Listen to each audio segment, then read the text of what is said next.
Assalamualaikum warahmatullahi wabarakatuh. Halo semuanya, selamat pagi.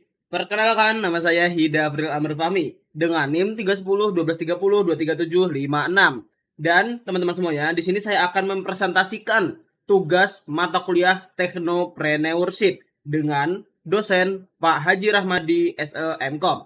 Oke, tanpa berlama-lama, langsung saja kita ke slide selanjutnya. Latar belakang.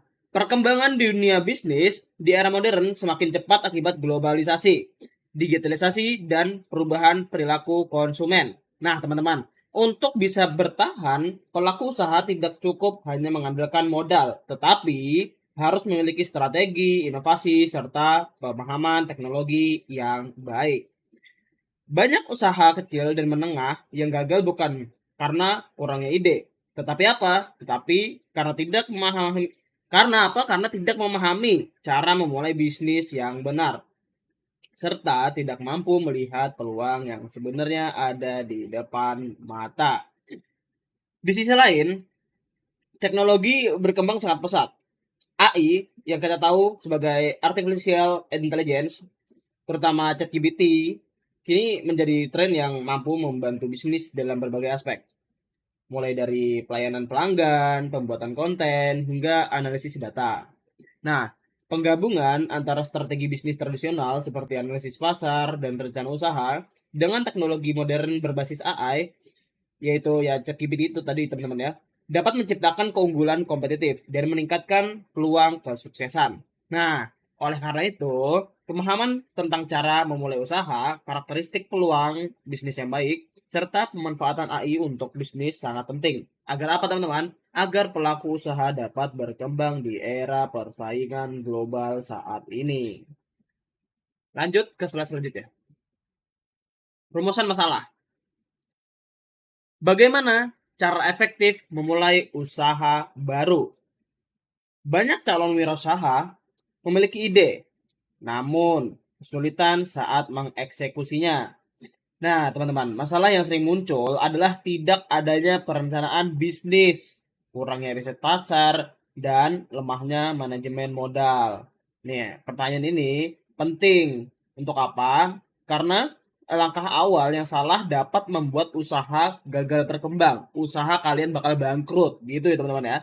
Yang kedua, apa saja karakteristik peluang bisnis yang baik? Jadi, tidak semua ide bisnis layak untuk dijalankan. Diperlukan pemahaman tentang ciri-ciri peluang bisnis yang potensial, seperti adanya kebutuhan pasar, potensi pertumbuhan, dan juga keuntungan jangka panjang. Jadi, teman-teman, hal ini tuh penting. Agar apa? Agar usaha yang dijalankan tidak hanya bertahan sebentar, tetapi bisa terus berkembang. Yang ketiga, bagaimana tips pemanfaatan generatif AI untuk bisnis? Jadi, AI ini bukan hanya sebagai konsep teknologi teman-teman ya, tetapi ya sudah menjadi alat praktis untuk operasional bisnis. Dan pertanyaan ini membantu memahami peran AI dalam memberikan efisiensi, kecepatan, serta inovasi dalam berbagai bidang usaha.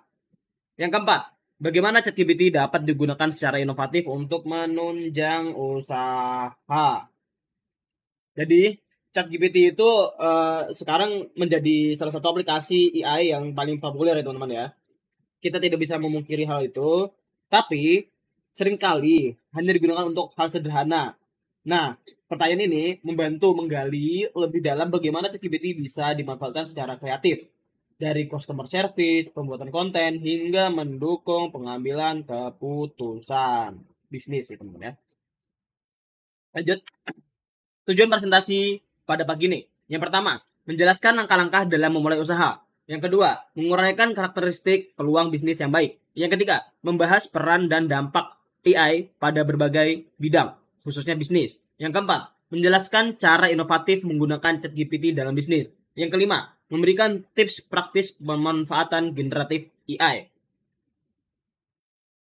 Cara memulai usaha. Yang pertama, menentukan ide usaha dan melakukan riset pasar.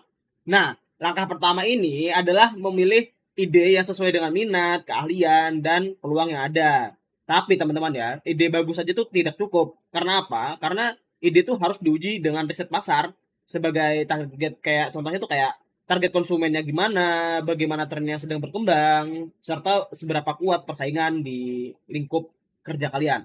Contoh, jika ingin membuka bisnis kuliner, perlu riset apakah daerah tersebut kekurangan gizi makanan tertentu atau justru sudah jenuh dengan kompetitor. Gitu ya teman-teman ya. Kayak misal nih, di satu daerah kalian ada yang eh, jual nasi padang 10 biji. Nah, kalian nggak mungkin dong buka toko nasi padang sedangkan daerah kalian itu sudah penuh dengan kompetitor gitu. Kan nggak make sense ya teman-teman ya. Lanjut. Yang kedua, menyusun rencana bisnis plan. Jadi rencana bisnis ini berfungsi sebagai peta jalan aja yang akan memandu jalannya usaha kalian. Jadi isi rencana bisnis mencakup visi dan misi, strategi pemasaran, perencanaan keuangan, hingga analisis SWOT. Nah, siapa yang ingat SWOT? SWOT itu adalah strength, weakness, opportunity, dan threat ya teman-teman ya. Jadi dengan adanya bisnis plan ini, investor atau pihak bank juga lebih percaya untuk memberikan modal gitu teman-teman ya. Yang ketiga, mengurus legalitas dan perizinan usaha. Nah, untuk legalitas ini itu sangat penting teman-teman. Agar apa? Agar usaha memiliki dasar hukum yang jelas gitu. Bentuk usaha bisa dipilih sesuai skala ya, kayak usaha perorangan, TV ataupun PT ya teman-teman ya. Dan selain itu perlu mengurus sorry ya menurut saya selain itu tuh juga perlu mengurus dokumen seperti izin usaha, NPWP, hingga sertifikasi jika produk tertentu membutuhkan BPOM. Misalnya itu makanan ya. Makanan itu kan pasti perlu BPOM ya teman-teman ya. Yang keempat, menentukan sumber modal dan pengelolaan keuangan. Jadi teman-teman, modal ini bisa berasal dari mana aja. Contohnya kayak dana pribadi, pinjaman, investor maupun crowdfunding gitu. Jadi yang terpenting menurut saya ya bukan hanya sekadar mencari modal, tapi bagaimana caranya mengelola keuangan gitu agar usaha tidak kehabisan dana di tengah jalan. Dan kesalahan kebanyakan wirausaha itu adalah mencampur keuangan pribadi dengan keuangan usaha. Itu salah besar ya teman-teman ya. Lanjut, pelaksanaan operasional dan strategi pemasaran. Setelah siap, usaha mulai dijalankan dengan memperhatikan kualitas produk dan jasa. Agar apa? Agar para konsumen itu puas teman-teman. Dan juga pemasaran ini menjadi kunci. Kunci apa? Agar bisa menggunakan strategi tradisional, spanduk, brosur, maupun modern seperti digital marketing, media sosial, dan juga marketplace. Dan menurut saya evaluasi rutin itu harus dilakukan. Agar apa? Agar untuk melihat apakah strategi sudah efektif atau perlu penyesuaian. Gitu ya teman-teman ya. Jadi banyak usaha gagal tuh bukan karena ide buruk, tapi karena apa? Karena kurangnya riset pasar dan lemahnya manajemen modal. Gitu aja sih teman-teman ya. Dan menurut saya dengan mengikuti langkah-langkah di atas ini, resiko kegagalan tuh bisa diminimalisir dan peluang kesuksesan akan lebih besar gitu teman-teman ya. Gitu aja. Lanjut ke slide selanjutnya. Karakteristik peluang bisnis yang baik. Ini dia, cakep banget. Yang pertama, ada kebutuhan nyata di pasar. Nah, peluang yang baik selalu berangkat dari kebutuhan konsumen. Produk atau jasa yang ditawarkan harus benar-benar memberi solusi atas masalah yang dihadapi masyarakat. Contohnya, munculnya aplikasi ojek online di Indonesia menjawab masalah sulitnya transportasi. Cepat, mudah, dan praktis. Kita tahu lah selama ini Gojek tuh sangat membantu kita untuk menjalankan aktivitas sehari-hari teman-teman. Itu udah pasti, udah mutlak teman-teman. Yang kedua, potensi pertumbuhan besar. Usaha yang baik tidak hanya laku sesaat, tetapi punya peluang berkembang di masa depan. Pertumbuhan dapat dilihat dari tren pasar, jumlah konsumen yang terus meningkat, contohnya atau perluasan jangkauan bisnis, itu ya teman-teman ya. Dan juga contoh nyatanya tuh seperti bisnis makanan sehat, kini kan semakin berkembang tuh. Karena apa? Karena ya sekarang udah tren gaya hidup sehat ya teman-teman ya. Yang ketiga, margin keuntungan yang sehat. Keuntungan adalah indikator utama keberlangsungan usaha. Mutlak itu teman-teman. Bisnis dengan margin tipis akan sulit bertahan. Karena apa? Karena ketika ada kenaikan biaya produksi, atau kompetisi harga, itu akan sulit teman-teman. Itu akan sulit, jujur. Dan oleh karena itu, peluang yang baik harus memberikan keuntungan. Wajar agar usaha apa? Agar usaha bisa terus beroperasi dan berkembang. Gitu ya teman-teman ya. Lanjut, keempat, stabilitas usaha. Mudah berkembang ini contohnya ya. Bisnis yang bagus sebaiknya bisa diperbesar atau diperluas cakupannya. Stabilitas ini penting agar usaha bisa berkembang dari skala kecil menjadi lebih besar. Tanpa apa? Tanpa mengorbankan kualitas. Contohnya, kedai kopi kecil yang bisa berkembang menjadi franchise. Karena apa? Karena konsepnya itu sudah diduplikasi gitu loh teman-teman ya. Lanjut, yang kelima, tingkat persaingan masih bisa diatasi. Nah, peluang bisnis yang baik adalah peluang yang masih memiliki ruang bagi pemain baru. Jika pasar terlalu jenuh dan dikuasai perusahaan besar, maka akan sulit untuk masuk tanpa inovasi yang unik ya teman-teman ya. Contoh, bisnis e-commerce memang didominasi perusahaan raksasa, tetapi sekarang kan masih ada peluang bagi toko-toko online yang menjual produk-produk khusus segala macam, kan masih ada peluang teman-teman. Gitu ya teman-teman ya. Nomor 6, sumber daya memadai. Contohnya berupa modal. Sorry, jangan langsung contoh deh. Saya jelaskan dulu. Yang dimaksud dengan sumber daya memadai ini di sini adalah sumber daya bisa berupa modal, tenaga kerja, bahan baku, hingga teknologi. Menurut saya, tanpa sumber daya yang memadai, peluang bagus sekalipun ya akan sulit gitu untuk diwujudkan, sulit gitu teman-teman. Contohnya nih, daerah yang kaya hasil laut memiliki peluang besar membuka usaha pengolahan seafood. Tapi ya karena apa ya? Karena kan bahan bakunya, bahan utama pembuatan seafood itu kan mudah diperoleh teman-teman ya. Tapi karena biasanya nelayan itu kenapa mereka langsung menjual hasil tangkapan mereka? Karena mereka tuh ngerasa kalau menjual seafood di lingkup halaman mereka itu akan sulit. Karena apa? Karena ya warga-warga situ kan sudah sering makan seafood ya teman-teman ya. Jadi mau nggak mau mereka jual di pasar dan apa? Dan karena ya itu tadi ya saya sebutkan, kampung itu sudah sering makan seafood. Jadi mau nggak mau kita ya harus menjual ikan hasil tangkapan kita ya gitu teman-teman ya. Lanjut ke slide selanjutnya. Kecerdasan buatan, yaitu Artificial Intelligence atau yang kita kenal sebagai AI. Pengertian AI. Kecerdasan buatan adalah teknologi yang memungkinkan mesin atau komputer meniru cara berpikir manusia, seperti belajar, mengambil keputusan, mengenali pola, dan juga memecahkan masalah. AI tidak hanya bekerja berdasarkan instruksi yang kaku, tetapi dapat beradaptasi dan belajar dari data yang diproses. Gitu ya teman-teman ya. Lanjut ke perkembangan AI. Jadi, perkembangan AI ini dimulai dari generasi awal, 1950 sampai 1980-an. Dan pada tahun itu, AI masih berupa sistem pakar, yaitu rule-based system, yang bekerja sebagai atau berdasarkan aturan logika yang diprogram manusia. Lanjut ke era machine learning 1990 sampai 2010. Nah, di situ AI udah mulai mampu belajar dari data dan mengenali pola serta memberikan prediksi. Nah, lanjut ke era deep learning 2010 sampai sekarang. Dengan jaringan saraf tiruan, neural network, AI bisa mengolah data besar yang kita kenal sebagai big data dengan akurasi tinggi.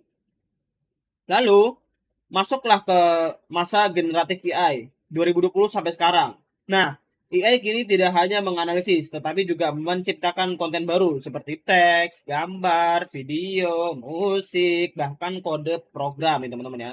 Contoh yang kita kenal ya sebagai ChatGPT, terus yang sekarang lagi viral tuh seperti Gemini, lalu ada Perplex AI, Claude AI, gitu-gitu ya teman-teman ya. Lanjut ke selanjutnya, dampak AI di berbagai bidang. Ini mulai dari bidang bisnis dan pemasaran teman-teman ya. Di sini dampaknya bisa membantu membuat strategi pemasaran yang lebih tepat melalui analisis data pelanggan. dan menciptakan konten promosi secara otomatis serta meningkatkan layanan pelanggan melalui chatbot gitu ya teman-teman ya. Lalu ada di bidang kesehatan, membantu dokter mendiagnosis penyakit lewat analisis citra medis serta mempercepat penelitian obat baru. Lanjut ke bidang pendidikan, menyediakan sistem pembelajaran adaptif sesuai kemampuan siswa dan membantu guru menyusun materi pembelajaran. Lanjut ke bidang manufaktur dan industri. AI digunakan biasanya dalam otomatis produksi, teman-teman ya. Mampu juga memprediksi kerusakan mesin, mesin ini, mesin itu kan bisa juga diprediksi oleh AI gitu, teman-teman ya. Lanjut ke layanan publik dan pemerintahan. Eh, Chatbot itu biasanya untuk pelayanan publik seperti ini, teman-teman. Seperti BPJS tuh bisa juga kalau nggak salah. Dan analisis data untuk perumusan kebijakan yang lebih cepat dan tepat. Gitu ya, teman-teman ya. Lanjut yang keempat, peran AI dalam dunia usaha. Kini, AI bukan lagi sekedar teknologi masa depan, tetapi sudah menjadi alat kompetitif bagi bisnis. Dengan AI, usaha lebih efisien, hemat biaya, dan mampu bersaing dengan perusahaan besar. Contoh sederhana, UMKM yang menggunakan ChatGPT untuk membuat konten promosi bisa menghemat biaya dibanding menyewa tim pemasaran. Ini bener banget nih teman-teman. Biasanya kan kita kalau menyewa editor itu ya, itu kan pasti harus mengeluarkan mengeluarkan dana berapa gitu. Tapi kini kan sudah bisa ada AI yang mengeditin gitu-gitu ya teman-teman ya. Itu make sense banget deh. Lanjut ke slide selanjutnya. Tips menggunakan generatif AI untuk bisnis. Yang pertama, pahami konsep dan batasan generatif AI. Yang kedua, identifikasi area bisnis yang bisa dioptimalkan dengan AI. Yang ketiga, gunakan data berkualitas untuk hasil yang akurat. Yang keempat, pilih platform atau aplikasi AI yang sesuai dengan kebutuhan. Yang kelima, berikan pelatihan kepada tim agar bisa memanfaatkan AI dengan maksimal. Gitu ya teman-teman ya. Lanjut, cara menggunakan ChatGPT untuk bisnis. Nah, ini cocok banget nih, teman-teman. Yang pertama, customer service otomatis. Seperti chatbot 24 per 7 jam, 7 per 24 jam ya maksudnya ya, teman-teman ya. Lalu ada pembuatan konten, artikel, caption, email. Lalu ada rekomendasi produk di e-commerce. Dan juga ada penerjemahan bahasa secara cepat. Lalu ada analisis dan ringkasan data bisnis, lalu ada panduan onboarding karyawan baru, lalu ada training interaktif untuk tim internal, lalu ada brainstorming ide dan strategi pemasaran, lalu ada dukungan hukum dan regulasi, dan yang terakhir ada troubleshooting IT dan teknis. Lanjut, sinergi, strategi, bisnis, dan AI. Yang pertama, strategi bisnis yang tepat serta peluang usaha yang baik adalah kunci dari dasar keberhasilan. Contohnya ya teman-teman ya. Menurut saya, pentingnya sinergi ini, sebuah usaha tidak bisa hanya mengandalkan strategi bisnis tradisional teman-teman ya. Seperti riset pemasaran atau perencanaan global. Tapi di era digital ini, teknologi khususnya AI, itu perlu dipadukan dengan strategi bisnis yang tradisional itu. Agar apa? Agar usaha dapat lebih kompetitif gitu teman-teman ya. Jadi strategi ini menciptakan keseimbangan antara intuisi manusia dan kekuatan analisis mesin. Gitu teman-teman ya. Yang kedua, AI dan generatif AI sebagai penguat inovasi dan efisiensi. Itu dia teman-teman. Jadi teman-teman ya, AI sekarang itu membantu bisnis untuk lebih cepat dalam mengambil keputusan. Berdasarkan apa? Berdasarkan data. Generatif AI dan ChatGPT bisa mempercepat pembuatan konten, meningkatkan layanan pelanggan, serta meningkatkan ide kreatif baru. Nah, dengan AI, usaha bisa hemat biaya, memperluas jangkauan, dan juga memberikan layanan yang lebih personal. Gitu ya teman-teman ya. Lanjut, contoh sinergi. Startup baru menggunakan ChatGPT. Ini contohnya nih teman-teman ya. Startup kecil menggunakan ChatGPT sebagai customer service. Nah, dia tuh mampu melayani konsumen 24 atau 7/24 jam tanpa perlu banyak karyawan. Karena apa? Karena nanti yang membalas atau yang membantu customer itu adalah bot ya teman-teman ya. Gitu.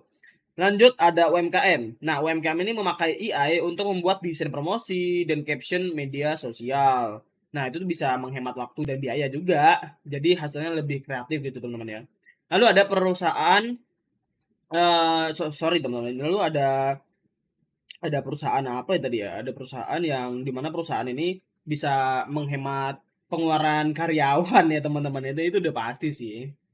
Lanjut ke yang keempat, tantangan. Nah, ini dia teman-teman. Kalau tantangan seperti biasanya yang dihadapi tantangan menggunakan AI ini ya seperti biaya, data, regulasi, dan juga kesiapan sih teman-teman ya. Nah, itu yang paling mengaruhi itu ya kesiapan SDM ya teman-teman ya biasanya. Nah, biasanya tuh biaya implementasinya teknologi itu terutama teknologi AI itu masih membutuhkan investasi awal gitu. Terus ada juga kualitas data. Nah, kualitas data itu AI itu bekerja berdasarkan data sehingga kualitas data itu harus dijaga. Lalu ada kesiapan SDM. Nah, SDM ini karyawan tuh perlu dilatih agar apa? Agar bisa memanfaatkan teknologi dengan benar. Lalu ada etika dan regulasi sih menurut saya. Ya, penggunaan AI harus tetap memperhatikan privasi dan aturan hukum juga sebenarnya. Gitu ya teman-teman ya. Kesimpulan. Ini dia. Kesimpulan yang bisa kalian baca nih. Peluang usaha selalu ada. Tapi apa? Tapi perlu disiapkan dengan baik. Yang kedua, karakteristik peluang bisnis yang baik harus dipahami. Yang ketiga, AI membawa perubahan besar dalam dunia bisnis. Yang keempat, sinergi strategi bisnis dan AI adalah kunci di era digital. Jadi, kesimpulan yang bisa saya ungkapkan kepada kalian semuanya, pendengar presentasi saya hari ini, adalah memulai usaha membutuhkan perancangan yang matang, pemahaman peluang yang tepat, serta kesiapan menghadapi tantangan. Di sisi lain, teknologi AI hadir sebagai peluang yang besar. Untuk apa? Untuk memperkuat inovasi dan efisiensi bisnis. Jika strategi bisnis yang kuat dipadukan dengan kecerdasan buatan, maka pelaku usaha akan memiliki keunggulan kompetitif yang signifikan untuk berkembang di era digital. Gitu ya teman-teman ya. Jadi, menurut saya, untuk zaman sekarang, kita tidak bisa menolak kehadiran AI. Kita hanya bisa menerima dan memanfaatkan teknologi yang canggih ini, teman-teman ya. Dan AI itu bukan pengganti manusia, tapi mitra untuk berkembang lebih cepat. Gitu ya, teman-teman ya. Dan saya rasa presentasi saya pada pagi ini cukup, dan jika ada salah kata ataupun kalimat yang menyinggung, mohon maaf teman-teman semuanya. Karena apa? Karena saya hanyalah manusia biasa yang tidak luput dari kesalahan ya teman-teman ya. Jadi, saya Hidafri Amr Fahmi izin mengundurkan diri. Terima kasih atas perhatiannya. Assalamualaikum warahmatullahi wabarakatuh. Terima kasih semuanya.